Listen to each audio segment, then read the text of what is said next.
Hello everyone, मैं ममतेश गुप्ता। आज देखेंगे सी टेट का प्रीवियस पेपर जो हुआ था 9 दिसंबर 2018 को।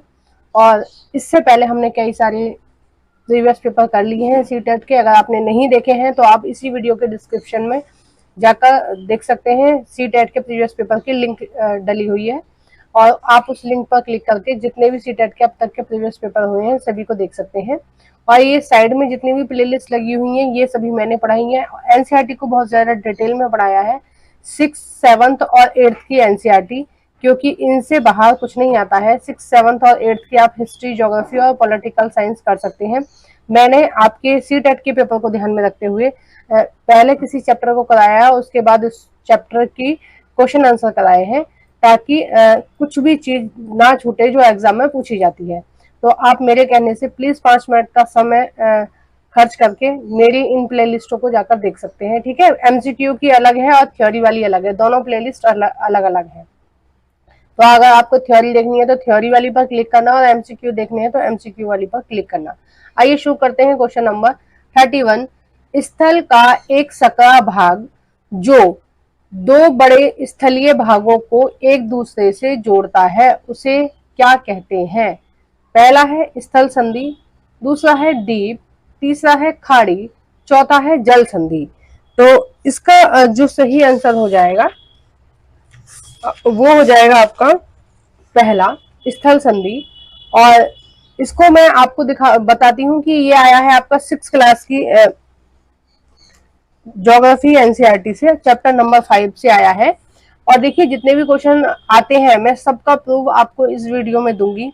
और मैंने जितने भी आप तक सी टेट के पेपर कराए हैं उस सब में आपको बताया है कि कौन सा जो क्वेश्चन है वो कौन सी एनसीईआरटी से आया है। बुक भी बताऊंगी और चैप्टर भी बताऊंगी। नेक्स्ट देखते हैं क्वेश्चन नंबर 32, निम्नलिखित में से कौन सा महाद्वीप आकार में सबसे छोटा है? पहला है दक्षिण अमेरिका, दूसरा है अफ्रीका, तीसरा है यूरोप, चौथा है ऑस्ट्रेलिया। तो इसका सही आंसर हो जाएगा 4th, ऑस्ट्रेलिया। ये आकार में सबसे छोटा है। और ये वाला आपका आया है 6th क्लास की ज्योग्राफी एनसीईआरटी से, चैप्टर नंबर 5।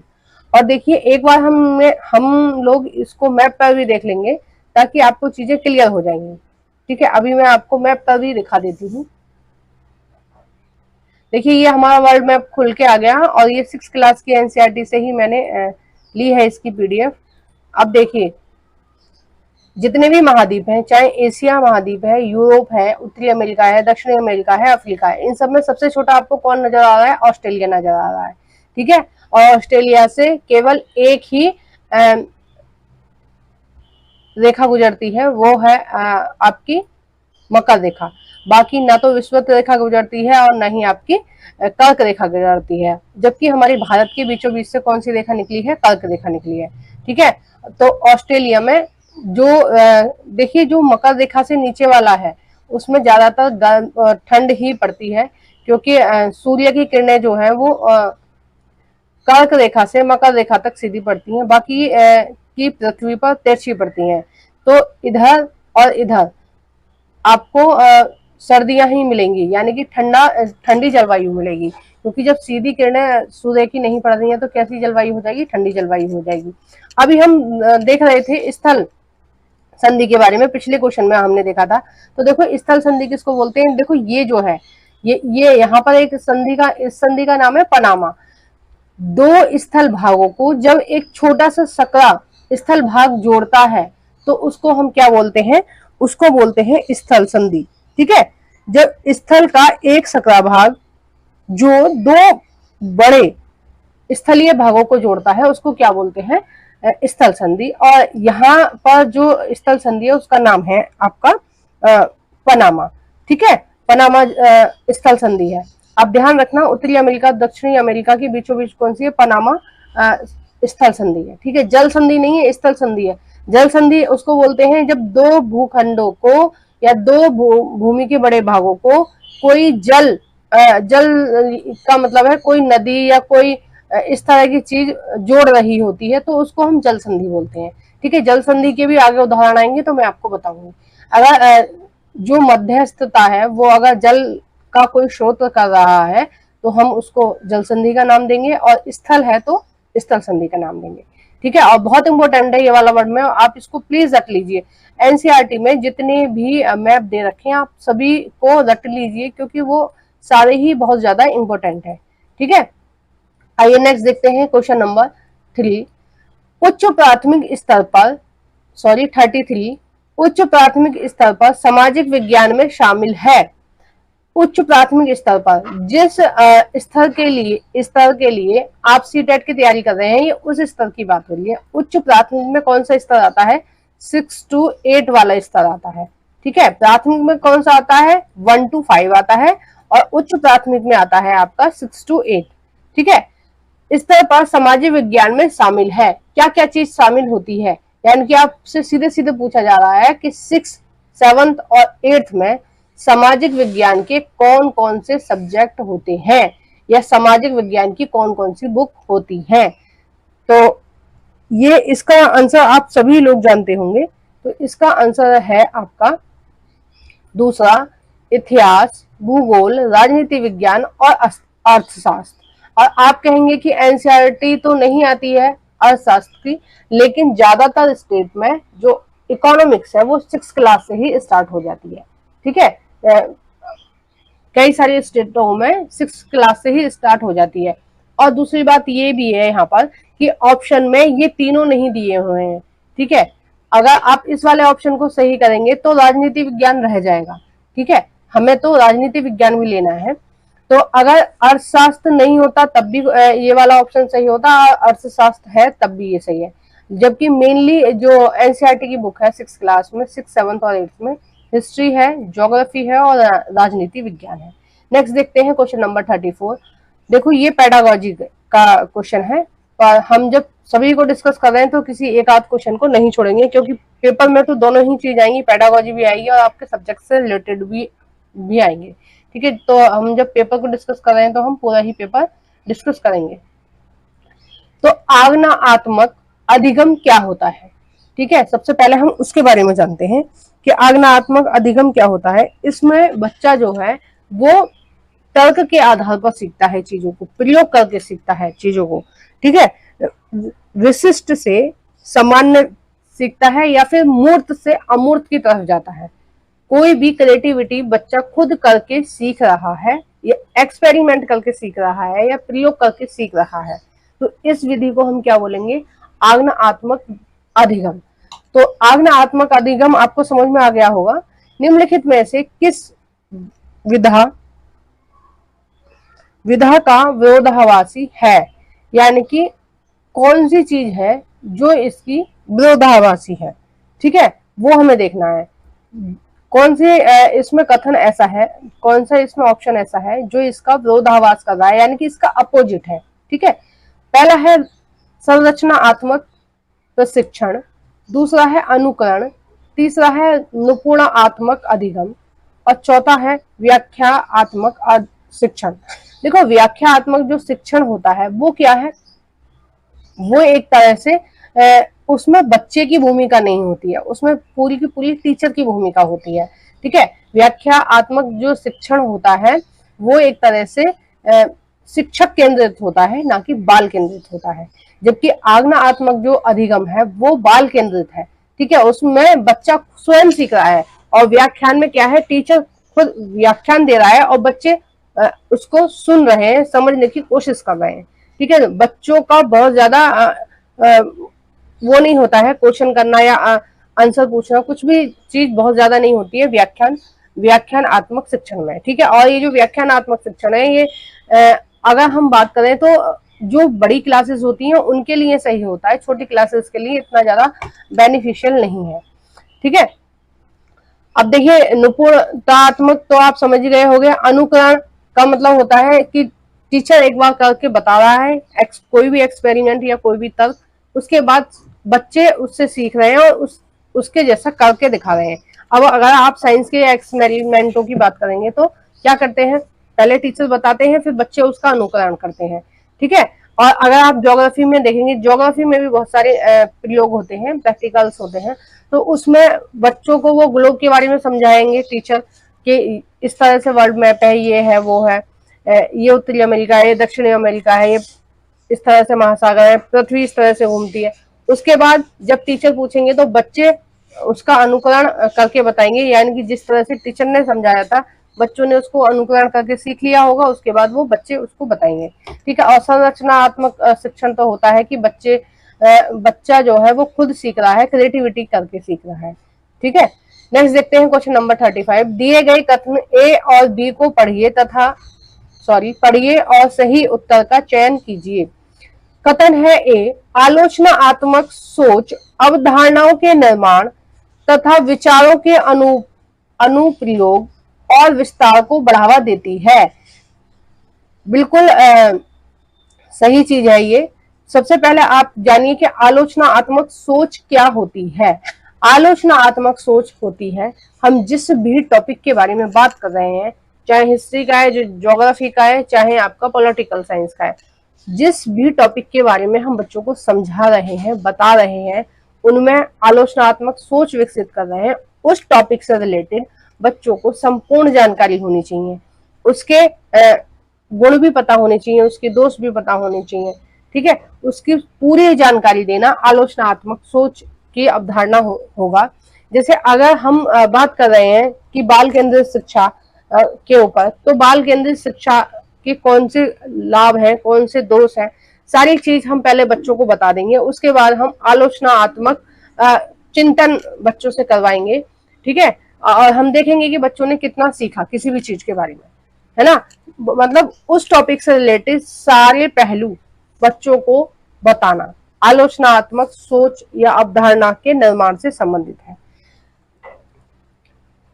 कथन है बी, यह दूसरों के तर्क और विश्वासों को समझने और मूल्यांकन करने में मदद नहीं करती।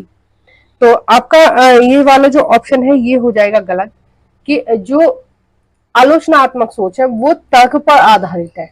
वो किस पर आधारित है? आपके वो तर्क पर आधारित है। ठीक है। और वो दूसरों को समझने में हेल्प करती है, क्योंकि हम किसी भी चीज को अगर तर्क के आधार पर समझ रहे हैं, सीख रहे हैं, तो हम उसको नहीं भूलेंगे। ठीक है। अगर आपको बता दिया जाए ये पृथ्वी गोल है, आप इसको रट लो, नहीं समझ में आएगा क्यों है गोल भाई, है ये पृथ्वी घूम रही है अपनी अक्ष पर, क्यों घूम रही है, किस तरह से घूम रही है, कितनी झुकी हुई है। जब तक हम आपको पूरी चीज नहीं बताएंगे आपको नहीं पता चलेगा, और जब तक आपको पता नहीं चलेगा तो रटा हुआ तो आप कभी भी भूल जाओगे, लेकिन एक बार आपको समझा दिया तो आप उसको कभी नहीं भूलोगे, यानी कि आपने तर्क के आधार पर अपने माइंड में रख लिया। ठीक है। तो उसी तरह की अवधारणा को हम बोलते हैं आलोचनात्मक चिंतन या आलोचनात्मक अवधारणा। ठीक है। विश्वासों को समझना और मूल्यांकन करने में मदद नहीं करता। तो ये वाला ऑप्शन बी वाला गलत हो जाएगा, ए वाला सही हो जाएगा। तो इसका जो सही आंसर होगा वो हो जाएगा आपका फोर्थ, ए सही है और बी असत्य है। क्वेश्चन नंबर 36, अनुभवजन्य साक्ष्य क्या है? अनुभवजन्य साक्ष्य क्या है? सबसे पहले आप जाने अनुभवजन्य क्या होता है। ठीक है। जब तक आपको यही नहीं पता होगा अनुभवजन्य होता क्या है, तब तक आप कैसे इस क्वेश्चन को सॉल्व करेंगे। ठीक है। अनुभवजन्य साक्ष्य का मतलब है कि जो भी एक्सपेरिमेंट कर रहा है, जो भी चीजों को कर रहा है, जो भी बच्चा, वो अपने अनुभव के आधार पर उसके पास साक्ष्य है। ठीक है। देखो इसमें ही इस शब्द का अर्थ छुपा है। अगर हम जन्य को काट दें तो क्या हो गया? अनुभव हो गया। ठीक है। अब देखिए जन्य का मतलब होता है किसी चीज का जन्म। ठीक है। अनुभव जन्य माने अनुभव से प्राप्त। ठीक है। अनुभव से प्राप्त या अनुभव के द्वारा जन्म। ठीक है। अनुभव के द्वारा जन्मे साक्ष्य, यानी कि जो भी बच्चे ने अपने अनुभव से चीजें सीखी है उसके साक्ष्य। जैसे आप 7th क्लास की एनसीईआरटी अगर बच्चों को पढ़ा रहे हैं और आप उसमें बच्चों को पढ़ा रहे हैं पृथ्वी की आंतरिक संरचनाएं। ठीक है। आप करोड़ के बारे में बता रहे हैं, मेंटल के बारे में बता रहे हैं, परपट्टी के बारे में बता रहे हैं, तो उससे पहले आप उस बच्चे को पूर्व ज्ञान से जोड़ेंगे। पूर्व ज्ञान कौन सा होगा? जो 6th क्लास की ज्योग्राफी है, आप उससे जोड़ेंगे। आप उससे बच्चों को बताएंगे कि देखो ये पृथ्वी गोल है, इस तरह से रोटेट करती है, अपने अक्ष पर भी घूमती है, और ये सूर्य के चारों ओर भी चक्कर लगाती है। और ये जो पृथ्वी है इसके अंदर आंतरिक सतह इस तरह की है, जो मेंटल है वो पिघली अवस्था में है, जो कोड़ है वो कुछ ठोस अवस्था में है, परपट्टी इस तरह की अवस्था में। तो आप बच्चों को बता रहे हो। ठीक है। और फिर आप जब बच्चों से पूछेंगे तो बच्चे अपने अनुभव के आधार पर बताएंगे कि उन्होंने 6th क्लास में ये पढ़ा था, 7th क्लास में ये पढ़ा था, ठीक है। और अपने अनुभव के आधार पर उनको पता है, उनके पास साक्ष्य होंगे चीजों के, जब उन्होंने अब खुद अनुभव किया है, और उस अनुभव को वो क्या करते हैं, अपने एग्जाम में लिखते हैं या अपने असाइनमेंट में लिखते हैं, ठीक है। बच्चे जो सीख रहे हैं एक्सपेरिमेंट करके किसी भी चीज का, लैब में या किसी में भी, और जो अनुभव उनको हो रहा है, बाद में जब उस अनुभव का वो प्रयोग कर रहे हैं तो हम उसको अनुभव साक्ष्य बोल सकते हैं, ठीक है। अब देखिए ऑप्शन हम देखते हैं कि क्या होता है ये। पहला है अनुसंधान के लिए एक संख्यात्मक दृष्टिकोण, दूसरा है मैट्रिक इकाइयों में मापे गए आंकड़े, तीसरा है आंकड़ों के संग्रहण के विश्वसनीय तरीकों का उपयोग कर एकत्रित आंकड़े, चौथा है इंद्रियों के माध्यम से वास्तविक दुनिया में एकत्रित किए गए आंकड़े। तो इसका जो आंसर हो जाएगा वो हो जाएगा फोर्थ सही, कि जो भी चीज हम सीख रहे हैं अपनी इंद्रियों द्वारा मतलब अपनी आंखों से देखकर, अपने दिमाग से सोचकर, ठीक है, छू कर, उसे महसूस कर, सुनकर, जितने भी हम इंद्रियों का प्रयोग करके जो अनुभव हम इकट्ठा कर रहे हैं वास्तविक दुनिया से, ठीक है, उसके आधार पर एकत्र किए गए आंकड़े, ठीक है। मतलब बात वही है ना जो मैंने आपको पहले बताई है, क्या कि अपने अनुभव के आधार पर। अब अनुभव आप किसी भी चीज का करोगे, आप किसी भी चीज को करने के लिए आपको सारी इंद्रियों का प्रयोग करना पड़ेगा, है ना। ऐसा तो नहीं है कि बिना छुए, बिना देखे, बिना सोचे समझे आप उसको अनुभव कर लेंगे। अनुभव करने के लिए आपको चीजें करनी पड़ेंगी ना, तो उनमें इंद्रियों का प्रयोग होगा ना, और उन इंद्रियों के प्रयोग से आप वास्तविक दुनिया से जो सीख रहे हैं वो क्या है, वो आपका अनुभव जन्य साक्ष्य है, ठीक है। नेक्स्ट देखते हैं क्वेश्चन नंबर 37। भौतिक विशेषताओं के मॉडल या प्रतिकृतियां शिक्षण के लिए सबसे अधिक उपयोगी है। देखो भौतिक विशेषताओं के मॉडल, अब मॉडल वगैरह की अगर बात चल रही है, ठीक है, प्रतिकृतियों की अगर बात चल रही है, भौतिक चीजों की बात चल रही है, तो आप समझ सकते हैं कि किस सब्जेक्ट से रिलेटेड होगा, ठीक है। कमेंट बॉक्स में आंसर बताइए आप मुझे मेरे बताने से पहले, ठीक है। पहला है अर्थशास्त्र, दूसरा है भूगोल, तीसरा है राजनीतिक विज्ञान, चौथा है इतिहास। तो इसका जो सही आंसर हो जाएगा 37 का वो हो जाएगा भूगोल। देखो भूगोल जो है वो आप रट्टाफिकेशन से नहीं चलता है कभी भी, वो चलता है समझने से। मॉडल द्वारा समझाएंगे, चीजों को करके दिखाएंगे, तब ही बच्चों के माइंड में आएंगी चीजें, वरना तो पूरा जीवन निकल जाता है लोगों का। आप 10th क्लास के बाद बच्चों से पूछ के देख लीजिए कि भूगोल की कोई भी टर्म, तो वो नहीं बता पाएंगे, क्योंकि उन्होंने रट्टा लगाया है और पेपर में छाप के आ गए हैं, तो वो चीजें भूगोल में नहीं चलती हैं। कई लोग ऐसे होते हैं कि भूगोल में उनके सबसे ज्यादा कम नंबर आते हैं, क्योंकि उनको भूगोल समझ में ही नहीं आती है। अब वो रट रहे हैं, वो नहीं रटा जाता, ठीक है। इतिहास रटना आसान होता है, भूगोल नहीं रटा जाता है, क्योंकि भूगोल कैसे तर्क के आधार पर चीजों को समझकर, भौतिक विशेषताओं को जानकर तब हम अपने दिमाग में रख सकते हैं। Question number 38। स्थानीय समाचार पत्र से मौसम की जानकारी का संग्रह किस प्रकार का स्रोत है। पहला है प्राथमिक स्रोत, दूसरा है द्वितीयक स्रोत, तीसरा है तृतीयक स्रोत, चौथा है प्राथमिक और तृतीयक दोनों।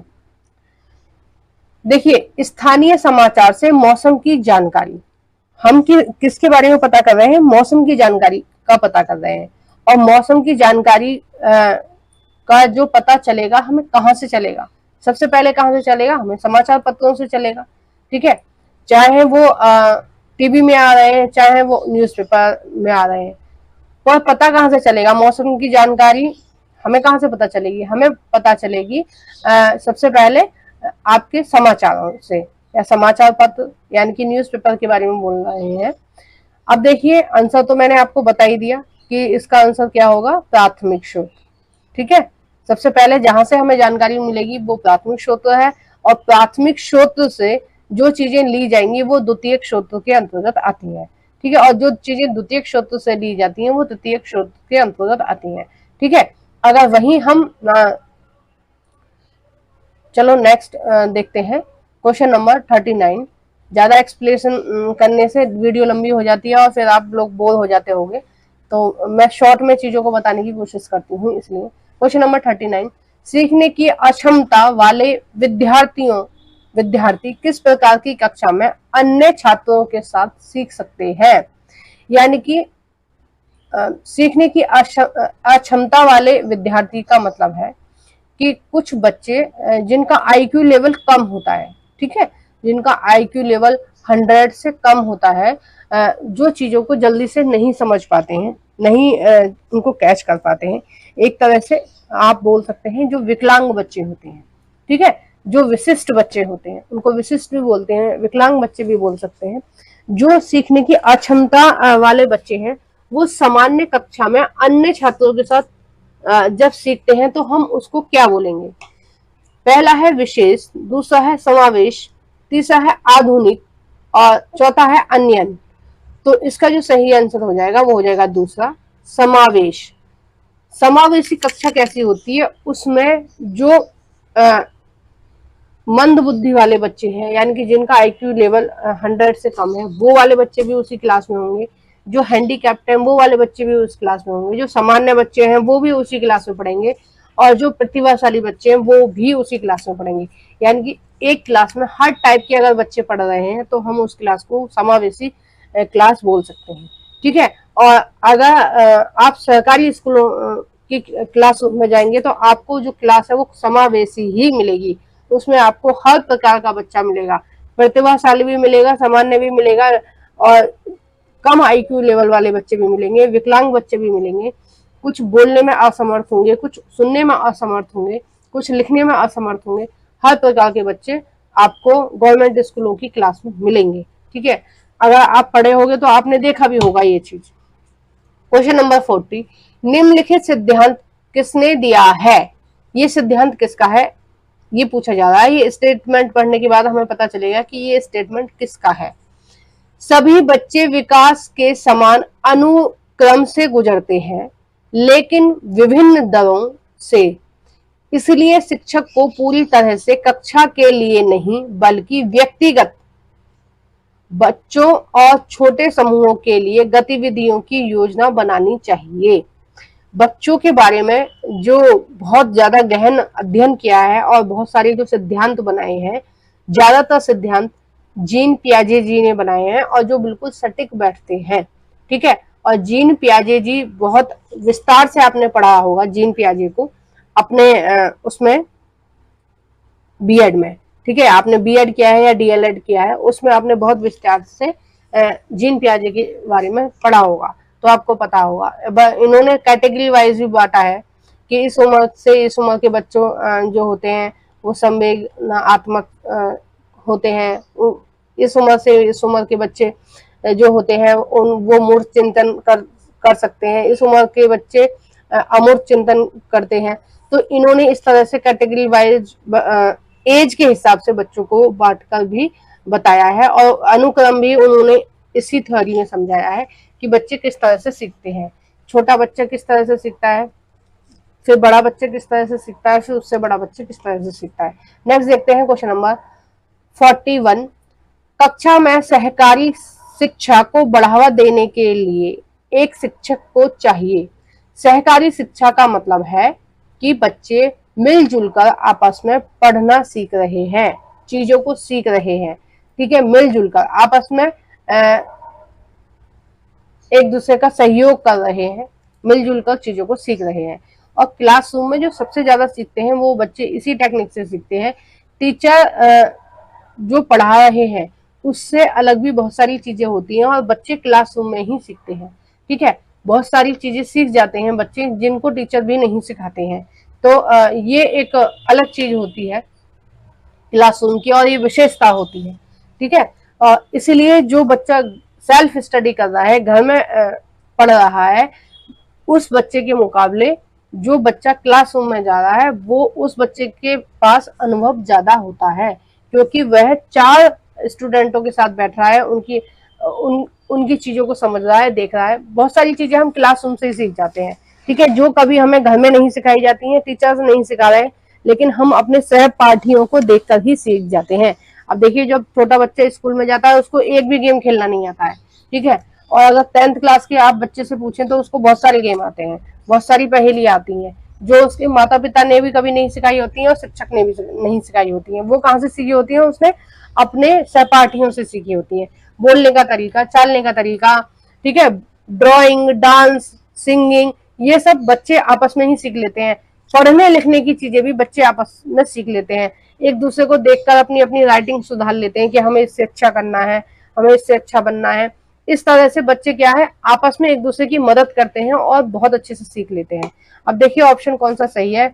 ऑप्शन है पहला, उन्हें व्यक्तिगत परियोजनाएं दें। व्यक्तिगत परियोजना के मतलब है आप उनको होम असाइनमेंट दे दें और कह दें आप अकेले करके लाओ। ये इसका सहकारी शिक्षा का उदाहरण है। दूसरा है कम काम के लिए कक्षा को छोटे छोटे समूहों में विभाजित कर दें।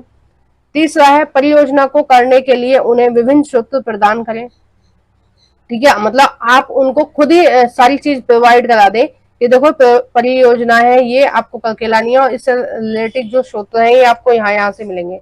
मतलब ना उसको किसी से डिस्कस करने की जरूरत है, ना उससे किसी से पूछने की जरूरत है, ठीक है। ये ऑप्शन ये वाला बात कह रहा है। चौथा है छात्रों को बहस और चर्चा में लगाएं। तो सबसे ज्यादा अच्छे तरीके से कहाँ से सीखेंगे बच्चे, छात्र जो हैं आपस में बहस करके और चर्चा करके सीखेंगे, क्योंकि सभी बच्चे अपने अपने अनुभव बताएंगे और वहां से बच्चे ज्यादा अच्छी तरह से सीखेंगे। देखिए अगर ये फोर्थ वाला ऑप्शन नहीं होता तो ये वाला ऑप्शन भी सही हो सकता था, सेकंड वाला भी, ठीक है। समूह छोटे छोटे, छोटा समूह हो या बड़ा समूह हो, बच्चे तो सीखेंगे ही समूह में रह के अपने सहपाठियों से, अपने दोस्तों से, ठीक है। क्योंकि ये वाला ऑप्शन है वो ज्यादा सटीक बैठ रहा है, ये ज्यादा ब्रॉड है टॉपिक, तो इसलिए ये वाला आंसर आपका सही हो जाएगा। अगर ये नहीं होता तो सेकंड वाला भी सही हो सकता था। तो आपको मेरी वीडियो कैसी लगी है प्लीज कमेंट बॉक्स में बताइए। इससे आगे वाले जो क्वेश्चन है हम नेक्स्ट पार्ट में देखेंगे, तो उसके लिए आपको मेरे चैनल को करना पड़ेगा सब्सक्राइब। आप मेरे चैनल को सब्सक्राइब कर लीजिए और जितने भी मैं वीडियोस अपलोड करती हूँ उस सबकी नोटिफिकेशन पाने के लिए आप बेल आइकन को भी प्रेस कर देना, ताकि आपको पता रहे कि मैंने आज कौन सी वीडियो अपलोड करी है, ठीक है। और आपको मेरी वीडियो कैसी लगी है प्लीज कमेंट बॉक्स में बताना नहीं भूलना और वीडियो को जरूर से लाइक करना है, ठीक है। बिना लाइक करे प्लीज मत जाना, लाइक बहुत कम आते हैं, बहुत ज्यादा बच्चे इसको देखते हैं वीडियो को और लाइक तो बहुत कम करते हो, प्लीज लाइक कर दिया करो। और जो भी फ्रेंड आपके सीटेट की तैयारी कर रहे हैं उन सभी फ्रेंडों के साथ मेरी इस वीडियो को प्लीज शेयर कर देना। Thank you for watching everyone.